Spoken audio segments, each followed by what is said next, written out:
जय श्री कृष्ण मित्रों। भोजन के कितने प्रकार हैं? मांसाहार पुण्य है या पाप? हिंदू धर्म ग्रंथों में मांस क्यों वर्जित है? इन सब के बारे में जानेंगे अध्यात्म की दृष्टि से, और इसके अगले भाग में हम इसे जानेंगे विज्ञान की दृष्टि से।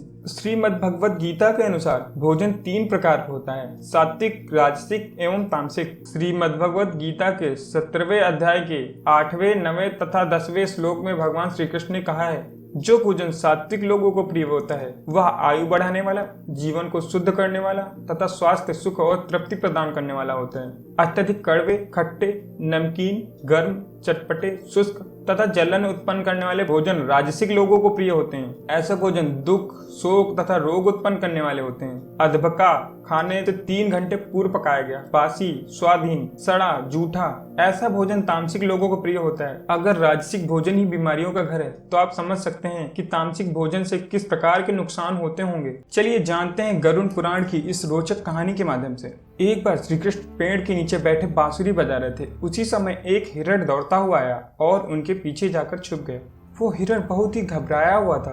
भगवान श्री कृष्ण ने उसके सिर पर हाथ फेरते हुए कहा, क्या हुआ, तुम क्यों छुप रहे हो? तभी उसका पीछा करते हुए एक शिकारी भी वहां आ पहुंचा और बोला, यह मेरा शिकार है, इसे मुझे दे दो, इस पर मेरा अधिकार है। तब भगवान श्री कृष्ण बोले, हर जीवित जीव पर उसका खुद का अधिकार होता है, न किसी और का।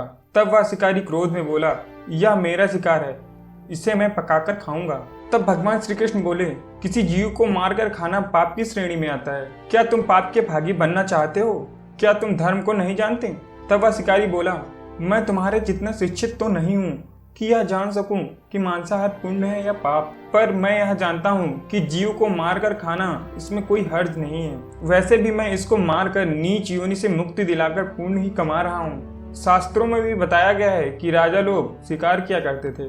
उसने ऐसे तमाम तर्क देते हुए श्री कृष्ण से पूछा कि फिर क्यों मांसाहार गलत है और पाप की श्रेणी में आता है? आप ही बताइए, मांसाहार पुण्य है या पाप? भगवान श्री कृष्ण समझ गए कि इसकी बुद्धि मांस खाने के कारण तामसिक हो गई है और उसने सोचने समझने की बुद्धि भी खो दी है। फिर भगवान श्री कृष्ण बोले, इस अंतहीन विषय पर मैं पहले कोई राय नहीं दूंगा। मेरी छोटी सी कथा को सुनने के बाद तुम ही उत्तर देना कि मांसाहार पुण्य है या पाप, और तुम्हें मांस खाना है या नहीं। वह शिकारी सोचने लगा कि इसमें मेरा तो कोई घाटा नहीं है, इस कथा को मैं सुन ही लेता हूँ, मेरा मनोरंजन भी हो जाएगा और बाद में मुझे इसका मांस भी मिल जाएगा। तो भगवान श्री कृष्ण ने अपनी कथा आरंभ की। एक बार मगध में खाद्य संकट उत्पन्न हो गया, अन्न का उत्पादन कम रहा। राजाओं को चिंता हुई कि यदि इस समस्या का शीघ्र निदान नहीं किया गया तो संरक्षित अनाज कोष भी खत्म हो जाएगा और संकट भीषण हो जाएगा। सम्राट ने अपनी राज्यसभा में पूछा, देश की खाद्य समस्या को सुलझाने के लिए सबसे सस्ती वस्तु क्या है? मंत्रीगण सोच में पड़ गए। चावल, गेहूं, आलू इत्यादि पदार्थों को उगाने के लिए बहुत श्रम करना पड़ता है। वह तभी प्राप्त होते हैं जब प्रकृति का प्रकोप ना हो। ऐसे में तो कुछ सस्ता हो ही नहीं सकता। तभी शिकार का शौक रखने वाले एक मंत्री ने सोचा कि यही उत्तम अवसर है, क्यों ना अंधाधुंध शिकार के लिए राजा की अनुमति ले ली जाए। उसने सभा में कहा कि सबसे सस्ता पदार्थ मांस है, इसके लिए धन भी खर्च नहीं करना पड़ता और पौष्टिक खाना भी मिलता है। सभी सामंतों ने इसका समर्थन कर दिया, लेकिन मगध के प्रधानमंत्री अभी चुप ही थे। सम्राट ने पूछा, प्रधानमंत्री आप चुप क्यों हैं? आपने कोई अनुमोदन नहीं किया, आपका क्या मत है? प्रधानमंत्री ने कहा, मैं यह नहीं मानता कि यह कथन सही है कि मांस ही सबसे सस्ता पदार्थ है। फिर भी इस विषय पर मैं अपने विचार आपके समक्ष कल रखूंगा। प्रधानमंत्री उसी रात मांसाहार का प्रस्ताव करने वाले सामंत के घर पहुंचे। सामंत ने इतनी देर रात प्रधानमंत्री को अपने घर आया देखा तो वह घबरा गया। प्रधानमंत्री ने कहा, संध्या को महाराज बीमार हो गए, उनकी हालत बहुत ही खराब है। राजवैद्य ने कहा है कि किसी शक्तिशाली देह का 2 तोला मांस मिल जाए तो राजा के प्राण बचाए जा सकते हैं। आप महाराज के सबसे विश्वास पात्र हैं, इसलिए आपसे योग्य कौन हो सकता है? इसके लिए आप जो भी मूल्य लेना चाहें ले सकते हैं। आप कहे तो इसके लिए मैं आपको 1 लाख स्वर्ण मुद्राएं भी दे सकता हूँ। बस आप अपनी इच्छा कहें, मैं कटार से आपके हृदय को चीर कर बस 2 तोला मांस निकाल लूंगा। यह सुनकर सामंत के चेहरे का रंग फीका पड़ गया। वह सोचने लगा, जब जीवन ही नहीं रहेगा तो लाख स्वर्ण मुद्राओं से मैं क्या करूंगा?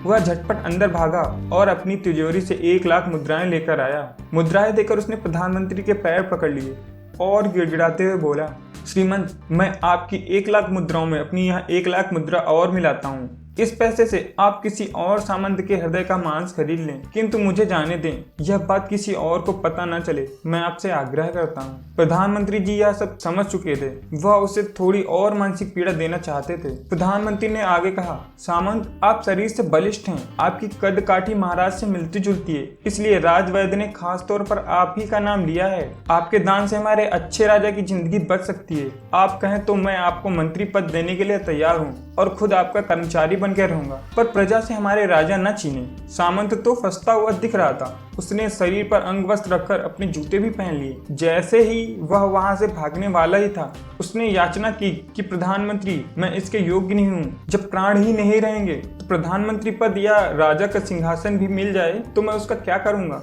आप चाहें तो मेरा सब कुछ ले लें, पर मेरे प्राण ना लें। मैं अपना ये भवन और सारा धन आपको सौंपता हूँ, रातों रात राज्य से निकल जाऊंगा। इतना कहकर वह अपने घोड़े की ओर भागा। प्रधानमंत्री उसके पीछे गए और बोले, तुम अपने परिवार को भी छोड़े जा रहे हो। सामंत बोला, मेरे प्राणों से प्रिय कुछ भी नहीं है। जब जीवन ही नहीं रहेगा तो कुटुंब क्या करूंगा, जीवन रहा तो ऐसे ही सुखी रह लूंगा। इतना कहकर घोड़े पर छलांग लगाकर बैठ गया। प्रधानमंत्री ने कहा, भागने की जरूरत नहीं है, आप आराम से घर पर ही रहो, मैं किसी और से प्रयास करता हूँ।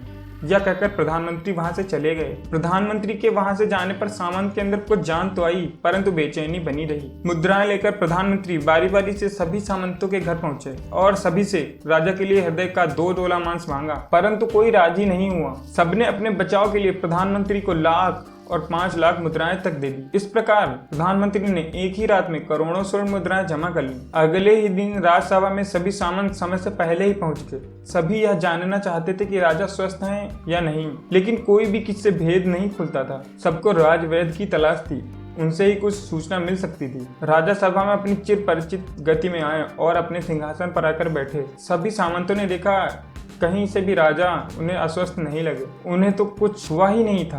प्रधानमंत्री ने उससे झूठ बोला। हर सामंत के मन में यही विचार चल रहा था, पर कोई भी किसी और से कुछ बोल नहीं रहा था। तभी प्रधानमंत्री ने राजा के समक्ष 1 करोड़ स्वर्ण मुद्राएं रख दी। राजा ने पूछा, ये स्वर्ण मुद्राएं किस लिए हैं और कहां से आई हैं? प्रधानमंत्री ने कहा, 2 तोले मांस के लिए इतनी धनराशि जुटाई है, पर मांस न मिला। अपनी जान बचाने के लिए सामंतों ने यह मुद्राएं दी हैं। अब आप ही यह विचार कीजिए कि मांस कितना सस्ता है। राजा को बात समझ में आ गई। उन्होंने प्रजा से अतिरिक्त परिश्रम करने का निवेदन किया और राजा ने अनाज भंडार में से अनाज निकलवा कर श्रमिकों को दिया। उन्होंने पौष्टिक सब्जियों की खेती का तुरंत आदेश दिया। वह 1 करोड़ स्वर्ण मुद्राएं श्रमिकों के कल्याण के लिए खर्च की गई। ऐसे साग सब्जी तेजी से उगी, जिससे प्रजा का कल्याण भी और पौष्टिकता भी मिली। कुछ समय बाद मौसम अनुकूल हुआ और खेती लहलाने लगी। इस प्रकार राज्य से खाद्य संकट दूर हुआ। तो मित्रों, हम यह ना भूलें कि जिस तरह हमें अपनी जान प्यारी है, उसी तरह सभी जीवों को अपनी जान प्रिय होती है। जिन जीवों को मारकर आप खा रहे हैं, उन्हें तो प्राण बचाने का अवसर भी नहीं मिलता।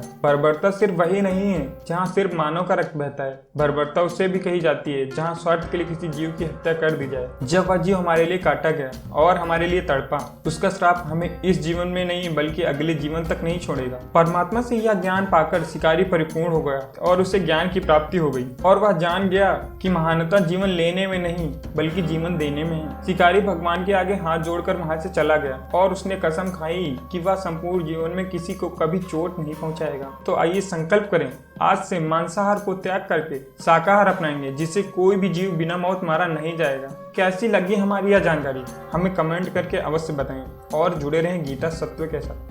जय श्री कृष्ण।